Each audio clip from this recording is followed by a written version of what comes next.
할렐루야. 다윗은 하나님을 찬양했습니다. 근데 여기서 제가 여러분과 함께 꼭 같이 하고 싶은 키워드는 하나님을 찬양했다라는 것이 아니라 하나님을 찬양하기 위해서 노력했다라는 것이었어요. 우리는 정신 차리지 않으면, 제가 늘 말씀드리는 것 같아요. 정신을 차리지 않으면 불신자와 우리나 별 다를 바가 없다라는 사실을 우리는 늘 잊어서는 안 됩니다. 우리가 뭐 그렇게 대단한 존재가 아니거든요. 내가 다른 사람과, 믿지 않는 사람보다 내가 다르고 내가 대단한 존재라는 것은, 그래도 나는 여호와를 인지하고 있고 그를 찬양하려고 노력하고 있다는 사실이에요. 여러분, 신앙생활 처음 할 때는 별 노력이 필요 없습니다. 왜냐하면 잘 모르니까요. 저는 늘 출애굽 여정을 보면서 참 은혜를 많이 받는 것이, 홍해가 갈라졌을 때는 필요한 것은 그냥 걸어가는 거였으면 됐어요. 걷는 거 그렇게 힘들지 않잖아요. 그냥 늘 하던 대로 걸어만 가면 홍해는 옆에 갈라졌고, 그걸 걸어갈 때 얼마나 기쁘고 즐겁게 걸어가겠습니까? 이것이 저는 신앙의 초신자, 새신자라고 봅니다. 하나님께서 은혜를 주셔서 홍해를 착 갈리셨으니까 그게 얼마나 신기하겠어요. 그게 얼마나 놀랍겠어요. 그게 얼마나 대단하고 얼마나 큰 은혜가 있겠습니까? 그냥 그 길을 걸어만 가는 거예요. 그럼 그 길을 걸어고 나고 나니 홍해는 덮여버렸습니다. 그러니 바로 가나안 땅이던가요? 아니더라는 거죠. 홍해가 열려서 건너고 홍해가 덮이고 나니 그때부터 이게 시작이 되더라는 거예요. 그러니까 노력한 사람은, 하나님의 그 말씀을 따르려고 노력을 하고 하나님의 그 길가를 갔던 사람은 힘든 일이 있었죠. 네. 없었겠습니까? 아니죠. 우리는 원래 힘들다 했잖아요. 광야니까 원래 힘든 겁니다. 어려웠습니다. 힘들었습니다. 죽을 고비도 넘겼습니다. 그러니까 노뱀을 보라 해가지고 보면 살았고, 못 보면 못 살고, 안 보면 못 살고, 여러 가지 그런 상황을 겪으면서 결국에는 가나안 땅에 들어가는 것이, 결국에는 우리의 신앙이 나의 본향집에 들어가는 것이 나의 신앙의 목적일 거라는 거예요. 그럼 우리는 신앙생활을 하고 있으면 그만큼의 노력이 필요해요. 직분이라는 것은 계급이 아니잖아요. 내가 직분을 받았다는 것은 그만큼 더 노력이 필요하다는 겁니다. 저희 참비지만 교회 집사님들은 저는 이렇게 자부하고 자신합니다. 다른 교회 장로님 같은 역할을 하고 계십니다. 이만한 교회에서 우리 집사님 세워질 때 다 서약서 받는 교회가 어디 있습니까? 공예배 참석하겠습니다. 11조 감당하겠습니다. 이거 하겠습니다. 저거 내가 의무를 다 하겠습니다. 다 우리 서약을 하고 하나님 앞에 서약을 하고 집사의 직분을 받아가셨어요. 그 집사의 직분을 감당하시는 거예요. 집사보다는 성도가 훨씬 좋습니다. 교회에서 제일 좋은 사람들은 새 가족들이 제일 좋아요. 내가 집사가 되고 권사가 되고 장로가 되고, 이거는 계급이 올라가는 의미가 아니라 내가 해야 할 노력들이 더 많아진다라는 거예요. 우리 권사님들 교회를 위해서 기도해 주지 않으시면 그것은 직무유기이고 내가 해야 될 것을 하지 않는 것이에요. 우리 집사님들은 열심히 일하시고, 우리 권사님들은 열심히 교회를 위해서 기도하고, 젊은 사람들이 교회를 위해서 헌신하고 봉사할 수 있도록 뒤에서 기도해 주는 것이, 그것이 마땅한 일 아니겠습니까? 그러니까 집사가 되면 그만큼 노력을 해야 되고, 권사가 되면 또 그만큼의 노력을 해야 되고, 장로가 되면 또 그만큼의 노력을 해야 되고, 각 직분마다 내가 해야 되는 노력들이 더 많아지니까 이 직분을 받는다는 것은 정말 무겁고, 정말 또 두려우면서, 또 정말 그 영광스러우면서 그 기쁨의 그것을 가지고 내가 나아가는 게 바로 신앙생활이라는 거예요. 그러니까 마찬가지예요. 다윗도 노력을 했다라는 거예요. 기도도 노력하고, 찬양도 노력하고, 예배 드리는 것도 노력하지 않으면 아무것도 되지 않습니다. 우리 아이들이 자라나면서 그 얘기를 참 많이 해요. 아이고, 좋은 시절 다 끝났다. 좋은 시절 다 끝났다. 유치원 때 누가 공부한다고 노력했습니까? 네, 숫자 외울 때, 숫자 공부할 때 노력하면서 하던가요? 한글 배울 때 노력하면서 했습니까? 그냥 합니다. 1학년, 2학년, 3학년 되고 하니까 이제는 뭐 해야 되죠? 노력해야 돼. 애들 보면 불쌍히 죽겠어요. 내가 그 중학교 시절을 겪어봤는데, 내가 고등학교 시절을 겪어봤는데. 그런데 우리는 안 하겠습니까? 시켜야 돼요. 해야 돼요. 하라고 안 합니까? 집에서 해라, 이거 해라, 저거 해라. 지금 초등학교 5학년, 6학년, 중학교 고등학생인데 초등학교 1학년처럼 누워있으면은 어느 부부가 가만히 있냐는 거예요. 목사의 마음도 그겁니다, 여러분. 목사님은 나보고만 뭐라 하라고, 나한테만 기도하라고. 왜냐하면 그만큼 됐으니까요. 혹시 목사님이 한 번도 여러분들에게 전화를 하거나 해가지고 말씀 받나요? 기도했나요? 이런 거 했나요? 말 한마디도 안 하고 있으면 두 개 중에 한 개일 겁니다. 잘하고 있든지 아직 때가 아니든지. 목사님 나 같으면 맨날 기도하래. 기도해야 될 때니까. 1학년 애한테 영어 배우러 안 하듯이 5학년 6학년 되면 영어 하라고 하듯이 다 그런 의미가 가져가는 거예요. 그래서 우리의 포인트는 다윗은 찬양, 이것은 공식적으로 따라오는 건데 여기서 갖고 가는 포인트는 노력했다라는 거. 성도는 당연히 하나님을 찬양하지 않습니까? 여러분, 우리 하나님을 다 찬양합니다. 하나님 앞에 기도합니다. 어떻게든 하나님 말씀대로 살려고 우리는 그 머릿속에 가지고 있어요. 근데 거기서 그치는 것이 아니라 이제 우리 정도 수준이 되었다면 더 노력을 해야 한다는 거죠. 노력을 하면 하나님이 나에게 다가오십니다. 그러니까 저는 입버릇처럼 얘기하는 게 이거예요. 미움 먹고 기뻐하지 말라고. 하나님 앞에 이만큼 은혜 받았다고 교만하지 말고, 그게 다이냐 만족하지 말고, 그것이 전부이냐 기뻐하지 말고, 지금 나에게 주신 것은 정말 아이가 자라나면 그냥 미움 먹은 것밖에 아니라는 거예요. 그럼 내가 하나님 앞에 다윗처럼 더 노력하며 나아가면 하나님을 체험하게 되고, 그 하나님을 체험하면 하나님을 증거하게 되는 이 아름다운 순항의 신앙이 이어진다는 겁니다. 내 자녀가 왜 내 말을 안 들을까요? 말을 들을 만큼의 부모의 모습을 내가 보여줘야 돼요. 신앙은 더 그래요. 모든 것이 더 그렇습니다. 성도님들이 왜 제 말을 안 들을까? 저는 그때마다 그 고백을 하고 기도를 합니다. 하나님, 제가 더 잘할게요. 왜 이 집사님이 기도를 안 할까? 이 집사님 말고요. 이 집사님. 또 이 집사님, 우리 교회 이 집사님 몇 명인가 또. 왜 이 집사님, 김 집사님, 박 집사님, 조 집사님 왜 기도를 안 할까? 하나님, 제가 더 기도함으로 기도하세요라기보다도 함께 기도합시다. 목사가 잘 살고 목사가 행복하게 살면 여러분 어떤 마음이 들 것 같아요? 조금만 잘 사네 이런 마음 들 것 같아요. 아니 저 비법이 뭘까? 나도 따라 해야겠다 그 마음이 들까요? 저는 여러분이 두 번째 마음이었으면 좋겠어요. 그래서 저는 그 말만 하고 싶어요. 기도했습니다. 오직 하나님 말씀만을 받습니다. 그리고 오늘 세 번째로 보니까요, 여호와께 간구를 합니다. 여기서 우리가 기억하셔야 되는 게 하나님은 아무의 기도나 들어주지 않으신다라는 거예요. 그러니까 늘 우리는 새 가족의 그 수준에서 그냥 머물러 있어요. 교회 처음 왔어요, 누가? 그럼 그분에게는 그렇게 가르치겠죠. 기도하세요. 기도 한 번도 안 해보신 분이면 기도를 가르치고, 기도하면 하나님이 들으시고, 모든 기도를 하나님이 들으시고, 그렇게 얘기하겠죠. 근데 이제 우리 정도 수준이 되었잖아요. 이제 초등학교 1학년 아니잖아요. 이제 유치원 아니잖아요. 그러면 우리가 조금 더 바로 알고 조금 더 큰 거를 좀 누리면 되지 않겠습니까? 언제까지 1 더하기 1, 2 맞았다고 집에 와서 기뻐하겠어요? 저는 그런 목회자가 아니고 싶어요.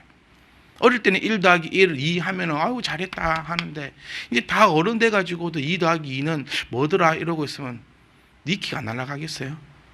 똑같은 거예요. 신앙도 우리 함께 신앙한 지가 많게는 10년이 이제 들어갑니다. 10년 동안 참빛 희망 교회에서 신앙생활을 하고 말씀을 배우고 말씀대로 살아갔을 때 여러분들의 그 수준과 여러분들의 그 상황과 그런 것들이 얼마만큼 변했는지도 내 스스로가 점검해보고 내가 한번 살펴보아야 해요. 그러니까 하나님은 아무의 기도나 듣지 않으세요. 왜 다윗의 기도는 들으셨을까? 그러니까 부러워하지 말자고요. 부러워하는 것은 패자입니다. 왜 부러워해요? 내가 하면 되는 거를. 그 참 나쁜 전을 심보라고 생각해. 나 너무 부러워. 왜 부러워? 너도 그만큼 하면 되잖아. 나 하기는 싫어요. 그렇지 않나요? 공부는 잘하고 싶은데 공부는 하기가 싫고, 돈은 많이 벌고 싶은데 집에 누워 있고 싶고, 이 뭐가 안 맞는 거예요. 기도는 여러분 오늘 꼭 이거 기억하고 가셨으면 좋겠어요. 하나님은 아무의 기도나 듣지 않으신다는 거예요. 어떤 자의 기도는 듣느냐? 다윗 정도는 돼야 그 기도를 들으시는데, 내가 여호와께 간구를 했습니다. 저는 너무너무나 기쁘고 너무너무나 두렵고 너무너무 은혜를 받았던 장면이었어요. 제가 지금도 두려운 게 뭐냐면요, 저는 일주일 동안 말씀을 준비하면서 너무 큰 은혜를 받아요. 제가요. 그런데 이 앞에만 서면 그 받은 은혜를 다 전달을 못 해드리겠어요. 재주도 없고 좀 막 여러 가지 것들 내가 받은 은혜보다 더 많이 못 전해드려서 그게 항상 안타깝고 항상 좀 그런데, 오늘도 좀 함께 제대로 나눠봤으면 좋겠다 그 마음을 가지고 있습니다. 내가 여호와께 간구하매, 다윗 말고요, 내가 여호와께 간구를 했는데 내게 응답하신대 하나님이. 그리고 내 모든 두려움에서 나를 건지셨다. 이 장면을 통해서 우리는 하나님에 대해서 알아볼 수 있습니다. 하나님은 내가 기도하면 첫 번째로는 응답하시는 하나님이시라는 거예요. 응답하지 않으시면 암만 불러도 뭔 얘기가 있겠습니까? 응답해야 기도를 하죠. 근데 하나님은 어떤 분이시냐면 내가 간구를 하면 내게 응답을 하신다는 거예요. 그러면 내가 간구를 했는데 하나님이 응답을 안 하셨다. 그럼 두 개 중에 한 개입니다. 항상 두 개 중에 한 개야. 첫 번째는 내가 간구를 안 한 거고, 두 번째는 하나님이 거짓말쟁이죠. 그런데 우리가 알고 제가 자신 있고 딴 거는 제가 다 장담할 수 없지만 하나님이 거짓말쟁이가 아니라는 것은 제 목숨을 걸고 이 자리에서 여러분들에게 장담할 수 있습니다. 그러면 내가 간구하면 나의 기도는 하나님이 반드시 응답하시는데, 두 번째 하나님은 우리는 바라볼 수 있습니다. 내 모든 두려움에서 나를 건지실 수 있는 능력을 가지신 분이라는 거예요. 정리해 볼까요? 다윗은 지금 두려워요. 그 두려움을 하나님 앞에 간구했습니다. 그러니 하나님은 그 두려워 떨고 있는 다윗의 기도를 들으시고, 듣는 것만으로 끝난 거 아니에요. 나를 건지셨어요. 이 두 가지가 함께 있어야 됩니다. 듣고 건지는 거. 하나님이 백날 듣기만 듣고 나를 건지주지 않으시면 그게 어떻게 되겠냐는 거예요. 다윗의 이 1절, 2절, 3절, 4위, 4절에 나타나는 다윗의 모습이 왜 이렇게 우리가 멋지냐면요, 제가 노력해야 된다, 다윗은 노력했다라고 그렇게 강조했던 부분은, 지금 다윗이 처한 상황은 절대로 하나님 앞에 찬양을 하거나 그리고 나의 하나님을 자랑하거나 하나님 앞에 기도할 수 있는 상황이 아니거든요. 지금 시편 34편에 쓰여진 배경은 이렇습니다. 다윗이 왕이 되기 전입니다. 다윗이 왕이 되기 전 사울에게 쫓깁니다. 왕권을 빼앗아가는 줄 알고 사울이 다윗을 죽이려고 했잖아요. 그래서 다윗은 도망을 가는데, 이 참 어리석게도 어디로 도망을 가냐면 블레셋으로 도망을 갑니다. 블레셋이 여러분 뭐가 떠오릅니까? 블레셋 하면 골리앗. 예전 어릴 때 블레셋이 이스라엘에 쳐들어왔을 때 싸움을 돋구는 자, 그 골리앗을 돌멩이 한 개 쭉 던져갖고 짜파뜨려갖고 죽였던 걸 우리는 다 알고 있습니다. 그런데 글로 도망을 가봐요, 다윗이. 근데 다윗을 딱 보니까, 그러니까 다윗이 좀 평범하게 생기면 되는데 저처럼 잘생겨가지고 어디 가면 표가 탁 나요. 그러니까 다윗이 잘생겼어. 어디 가면 딱 알 수가 있어요. 그러니까 딱 가니까 사람들이 이제 알아보는 거예요. 아니, 이 사람 옛날에 우리 전쟁할 때 골리앗을 쓰러뜨린 사람인데 왜 여기 있습니까? 이 사람을 잡아 죽여야 된다고 이제 신하들이 난리가 납니다. 그러니 다윗이 어떻게 했습니까? 미친 척을 해버려요. 침을 질질 흘리고 이제 막 대문짝에 막 그저, 그러니까 이거를 한마디로 표현해 보면요, 벽을 쓸고 다니는 거예요. 눈의 초점은 흐리멍텅하면서 온 성문을 쓸고 다니면서 벽에다가 그림을 그리면서 침을 수염에 질질. 어떤 장면이 기억나시죠? 보통 빛이 푼 게 아니에요. 일단 눈알 풀렸고 침을 수염에 흘렸다는 표현은 여러분 조금 잘 때 침을 흘리는 그 정도가 아닙니다. 그냥 질질 흘리는 거예요. 수염에 하면서 온 벽을 훑고 지나다니고 계속 걸어다니면서 벽에다가 그림을 그리고 고함 다음지 질러주고 이렇게 하지 막 미치 푼 거예요. 그러니까 14절에 딱 나오면 이제 왕이 딱 보면서 너도 보거니 와, 이 사람이 미치광이라는 거예요. 어찌하여 이를 나에게 데리고 왔느냐, 에라이 저리 치워버려라.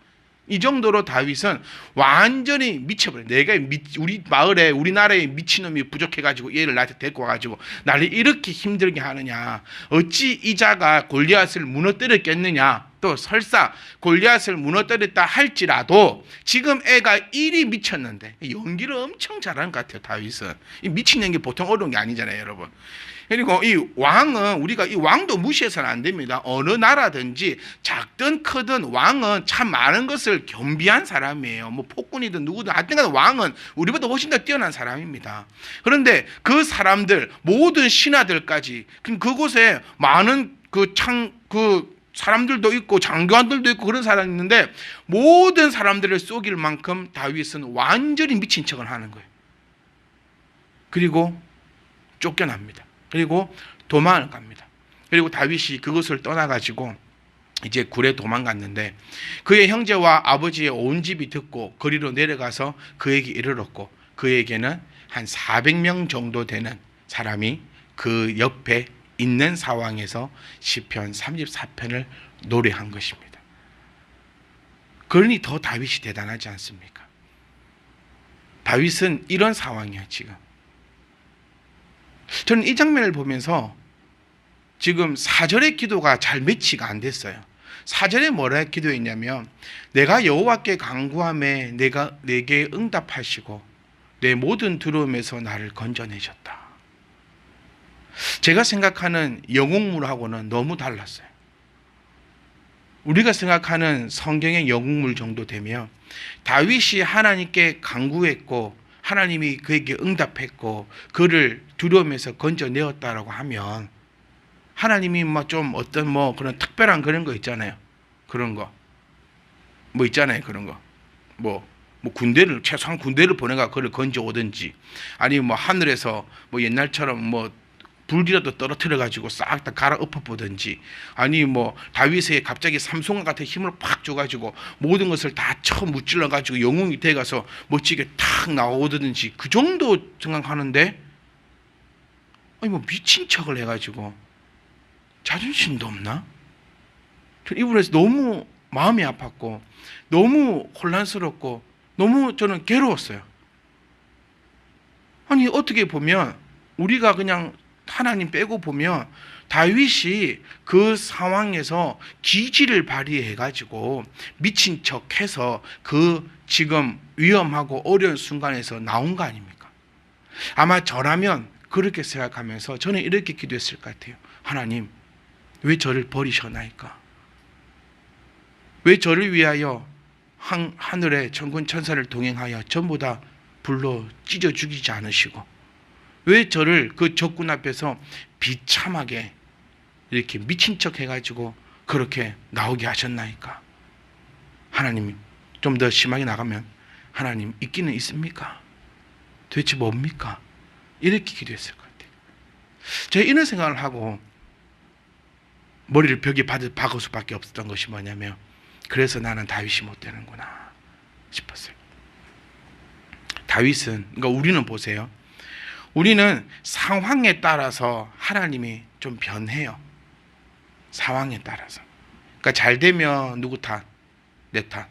못 되면 조상 탓이라고 하던 그 속담이 있는 것처럼 다 이거는 다윗이 기지를 발휘해 갖고 미치적에서 나온 건데 이건 내가 노력해서 이렇게 된 건데 그러니까 우리 생각은 하나님이 나에게 물질의 복을 주실 것 같으면 나는 노력 하나도 안 하고 집에 딱 들어앉아 있는데 어디선가 모르게 진짜 땅에서 온천수라도 터지든지 아니면 가만히 있는데 우리 이거를 바래요. 그렇지 않습니까?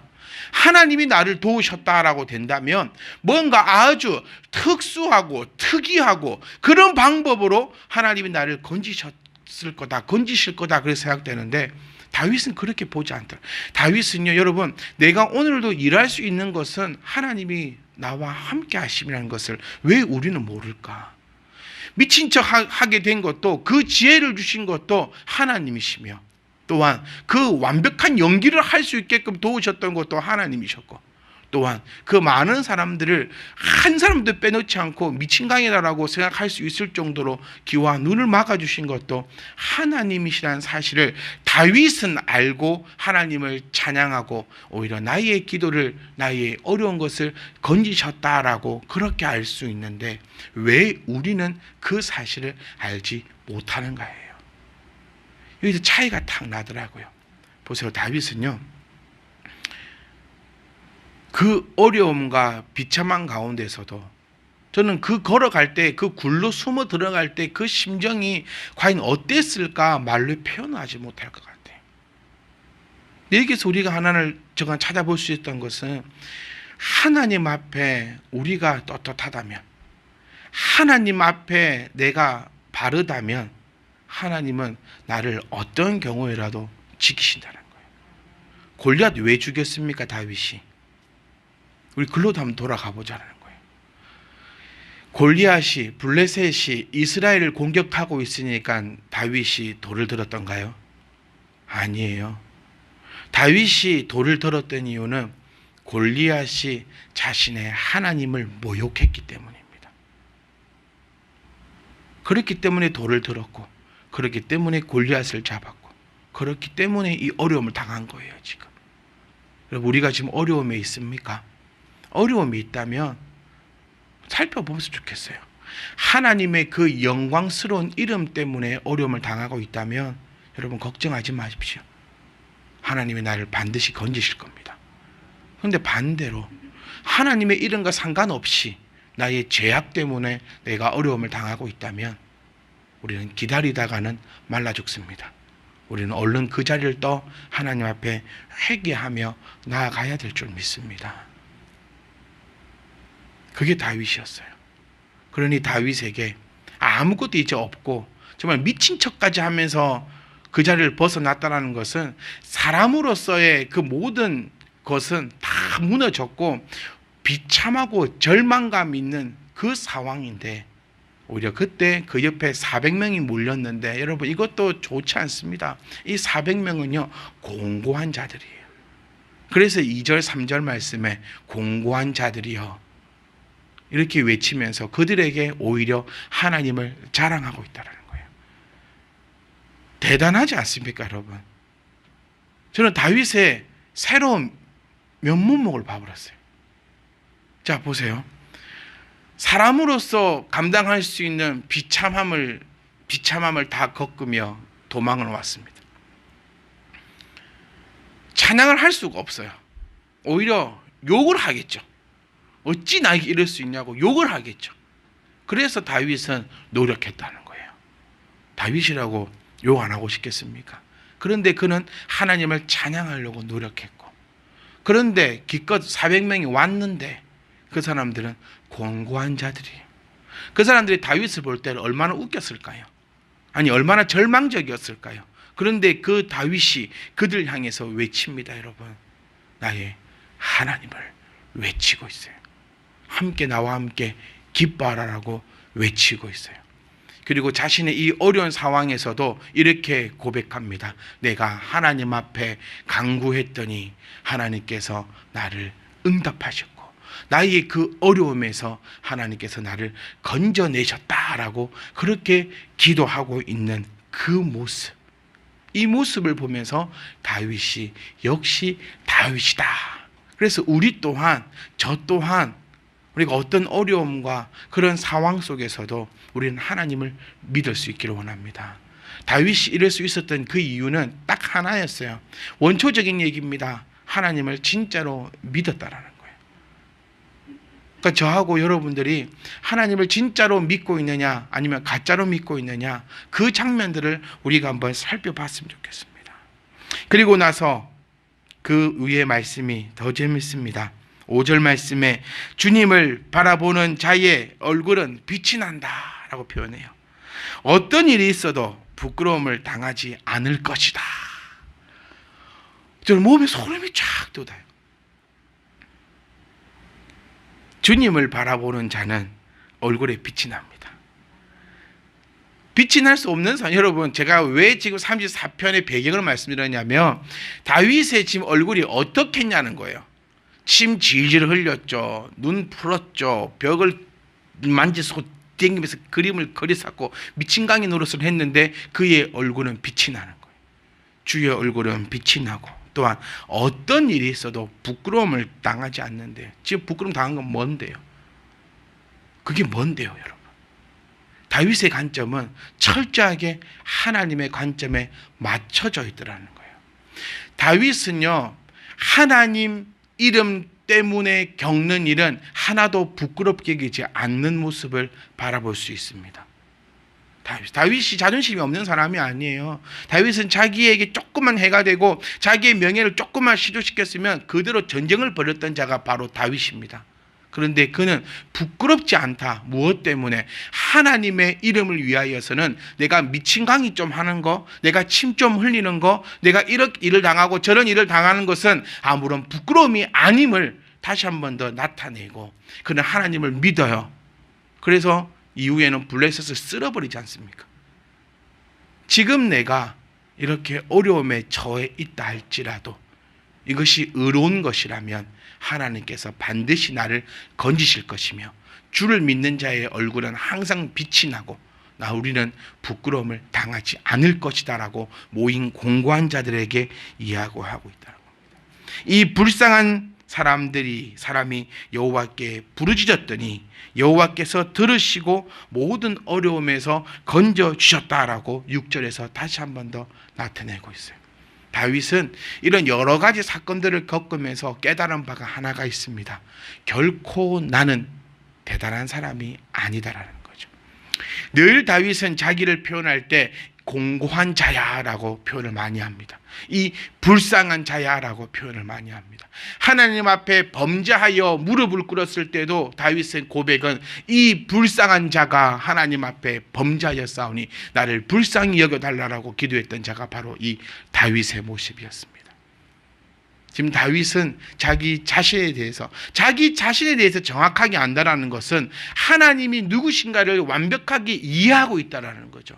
그러니 우리는 이 생에서 자랑할 것이 하나도 없다라는 거예요. 이 생에 자랑할 것이 하나도 없으니까 내가 비참해질 것도 하나도 없다라는 거예요. 내가 왜 비참해질 것이며 내가 왜 높아지겠습니까? 그러니까 사랑하는 성도 여러분, 자랑하지도 마시고, 사랑하는 성도 여러분, 비참해지지도 마세요. 나는 하나님 안에 들어있는, 나는 하나님의 사람이고 하나님의 특징이 있습니다. 불쌍한 자의, 공고한 자의 기도를 들으신다라는 것이 성경을 통해서 나타나고 있다라는 거예요. 나는 불쌍한 자여야 돼요. 우리 스스로가 하나님 앞에 나아갈 때에 불쌍한 자들이기를 원합니다. 그러니까 불쌍한 자가 부르짖음에 여호와께서 들으셨다. 그러니 우리는 어떠한 자가 되어야 된다고요? 불쌍한 자가 되어야 돼요. 하나님 앞에 기도 응답받는 방법은 불쌍한 자가 되어 하나님 앞에 나아가야 된다는 거예요. 불쌍한 자는 뭡니까? 여러분, 아무것도 없는 자를 불쌍한 자라 얘기합니다. 그 말은 뭐예요? 하나님만을 의지하는 불쌍한 자가 되어야 돼요. 진짜로 불쌍한 자가 되라 그 소리가 아니고 하나님밖에 모르는 불쌍한 자요. 하나님이 나를 탁 발로 걷어차버리면 나는 진짜 아무것도 아닌 그 불쌍한 자요. 나 하나님밖에 없어요. 그러니까 이런 자, 주님 한 분밖에는 아는 사람 없어요. 진짜 주님 한 분밖에 아는 사람이 없어야 돼요. 내 힘든 일이 있어요. 제가 지금 있다는 게 아니고요. 힘든 일을 내가 생겨요. 그럼 여러분 어디 갑니까? 우리들의 모습은 어땠냐면 힘든 일이 생기면 다 이 사람 찾아가고 저 사람 찾아가고 내 가족 찾아가고 여기 해보고 저기 해보고 그런 다음에 안 되면 어디 가는가요? 맨 마지막에 하나님이더라고요. 이미 온 만인창이 다 대놓고. 다윗은 안 그러더라고요. 다윗은 어려운 일이 탁 생기면요, 제일 처음 누구 불렀습니까? 선지자에게 갑니다.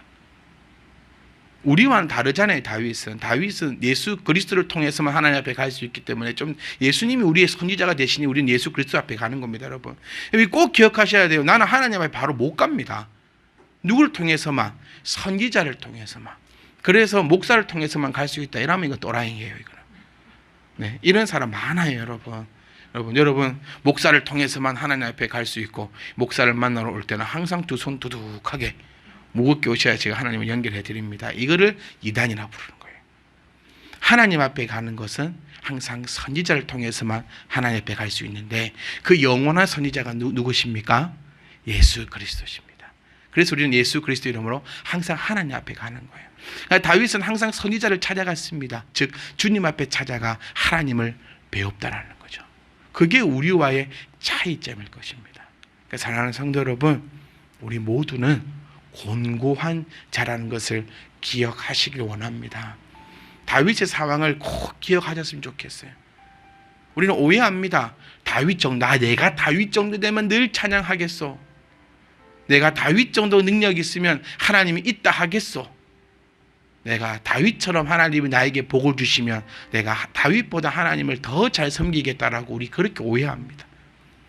근데 시편 44편의 이 고백은 다윗이 살면서 정말 제가 이 말씀 전하면서 처음 말씀드렸지만 저는 다윗처럼은 안 살고 싶어요. 다윗의 인생요, 시작도 쫓기죠. 마지막도 쫓기죠. 그것도 아들한테 쫓겨가지고 이런 인생 안 살고 싶은데, 근데 그 우리의 인생보다, 내 인생이 암만 힘들다 해서도요 다윗의 인생보다는 하나도 안 힘듭니다. 진짜로. 근데 그 힘든 인생 가운데서도 다윗은 하나님을 찬양했다.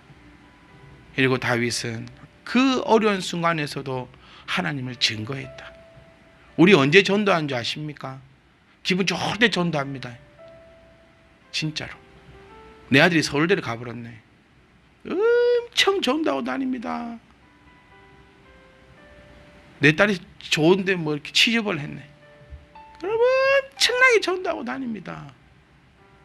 근데 다윗은요, 좋든 싫든 어렵든 죽든 사람들이 손가락질 안 하겠습니까? 뭐라 그래, 미친 척 해가지고 겨우 살아 나온 게 지금 하나님을 또 믿으라 하네 나보고. 하나님을 소문내고 하나님을 증거하는 것은 그야말로 그냥 하나님의 일이었다라는 거예요. 내 상황과 내 판단과 나의 이런 것에 여의치 아니하고 네가 듣든지 안 듣든지 그냥 늘 하나님을 전하고 또 전하고 나와 함께 찬양하자라고 전했던 게 다윗의 모습이었다. 그리고 다윗은 하나님 앞에 기도했다라는 거예요. 기도해야 됩니다, 여러분. 기도의 소리가 끊어져서는 안 됩니다. 그 좋은 걸 왜 안 하는지 모르겠어요. 하나님이 우리에게 주신 가장 좋은 것이 하나님 앞에 기도하는 거거든요. 왜 기도를 안 하는 줄 아세요? 내가 안 불쌍해서 기도 안 해요. 언제 기도 많이 하는 줄 아세요? 내가 힘든 일이 있을 때. 왜 그때 기도하려고 애를 쓰십니까? 힘든 일 없으면 내가 안 불쌍해지는 겁니까? 그러니까 불쌍해지면 기도해요. 그러니까 늘 불쌍했으면 좋겠어요. 네, 늘 불쌍하게 있으면 하나님이 나를 늘 도우실 거 아닙니까? 기도합시다 우리. 제가 이 말씀밖에 들을 게 없는 것 같아요. 다윗 이렇게 왜 어떻게 해서 이렇게 어렵고 힘든 가운데서 왕이 될 수 있었는가? 이 상황에서 어떻게 왕이 될 수 있었는가? 정말 꿈도 꾸지 못해 미친 척 해가지고 도망 나올 그 사람이 어떻게 왕이 되었는가? 그 원인은 기도였다. 내 자신을 정확하게 알고 하나님을 정확하게 알고 나를 이 어려움 가운데서 건져내어 달라고 기도했다. 우리 안 어렵습니까, 여러분? 우리 다 어렵습니다. 다 힘듭니다. 그러니까 우리는 기도해야 되는데, 참 목사의 눈에도 한심스럽게 보일 때가 있어요. 저럴 때는 저렇게 기도하고 하더니 이제 미움 조금 먹었다고 기도를 안 하네. 예전에 내가 불쌍하다고 느끼면서 그렇게 살아오더니 요즘에는 이제 좀 그거 벗어나니까 이제 스스로 안 불쌍하다고 생각할까? 내가 보니까 불쌍히 죽겠는데. 그러니까 제가 목회하면서 깨달은 게 그걸 했잖아요. 네 기도는 네가 해야 된다고. 저도 처음에는 목사가 대단한 존재라고 생각했어요. 여러분의 기도를 제가 다 울머쥐고 가고 제가 다 기도해드리고 집집마다 가서 축복해드리고 막 이러면은 다 잘 될 거라고만 생각했어요. 근데 말씀을 묵상하고 하나님 앞에 한 발자국 가고 하나님을 톡톡 바라보고 하니 목사가 할 수 있는 거는 그냥 끌어주고 밀어주는 것밖에 없더라고요. 제 기도도 힘들어 죽겠는데 제가 하나님의 음성을 들었던 게 그랬으니까 뭐 누구야 이런 게 아니라 그거였어요. 왜 네가 그렇게 교만하며 네가 왜 모든 성도들의 문제를 해결하는 히어로가 되어가려고 하는. 저는 여러분께 말씀드릴 수 있는 거는 이 하나님의 말씀을 전해드리는 것밖에 없어요. 기도해야 됩니다 라고 말씀드릴 것밖에 없어요. 안 하면 방법이 없더라고요. 예전에는 안 하면 전화도 해봤습니다. 안 하면 억지로도 시켜봤어요. 같이도 해봤습니다. 근데 다 안 되더라고요. 니도 지치고 나도 지치고 모든 게 다 엉망진창이 되어버리더라고요. 저는 열심히 끌 겁니다, 여러분.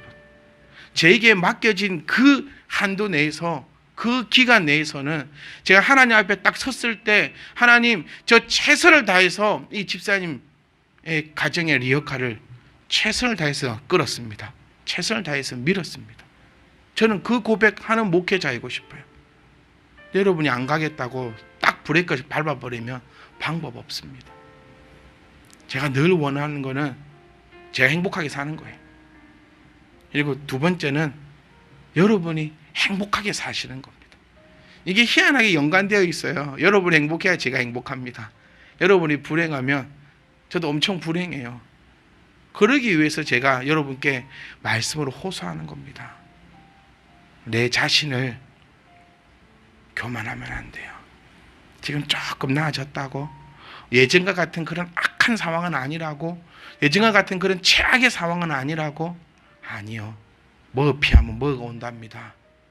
네, 교훈 삼으셔야 돼요. 내가 하나님 앞에 더 무릎 꿇고, 내가 하나님 앞에 더 간구하고, 내가 의식적으로 하나님 앞에 찬양하고. 그래서 저는 우리 신앙이 이러지 않았으면 좋겠어요. 그냥 계속 이렇게만 가길 원합니다.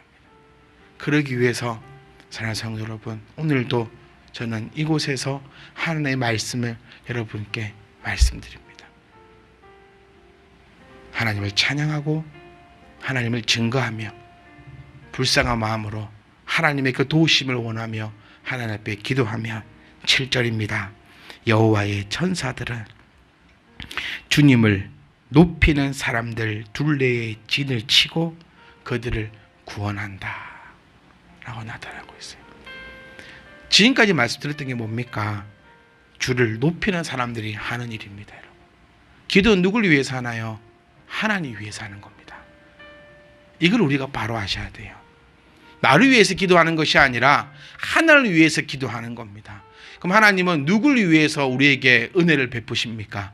하나님을 위해서, 본인을 위해서 은혜를 베푸시는 분이 하나님이심을 우리가 기억하셔야 돼요.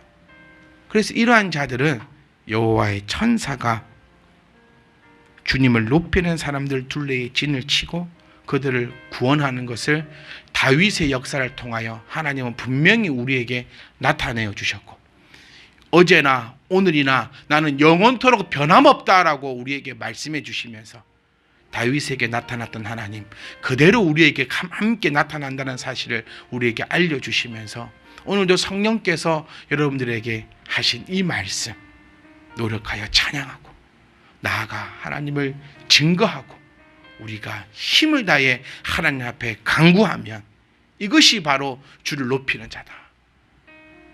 그럼 그 주를 높이는 자는 천사가 그의 둘레에 진을 치고 반드시 그를 구원한다라고 오늘 이 말씀을 우리에게 전해주셨고, 나아가서 맛보아서 알지어다라고 우리에게 하신 말씀처럼, 그러니 뭐라고 얘기합니까? 그에게 피하는 자는 복이 있다라고 이야기할 수 있다는 거예요. 맛본 자는 분명히 합니다. 맛보지 않으면 할 수 없사오니, 사랑하는 성도 여러분, 함께 맛보고 그 기쁜 맛에서 함께 기뻐하며 우리가 그리스도의 피에 복을 받는, 복을 받아 누리는 저와 여러분 되시기를 주의 이름으로 축복합니다.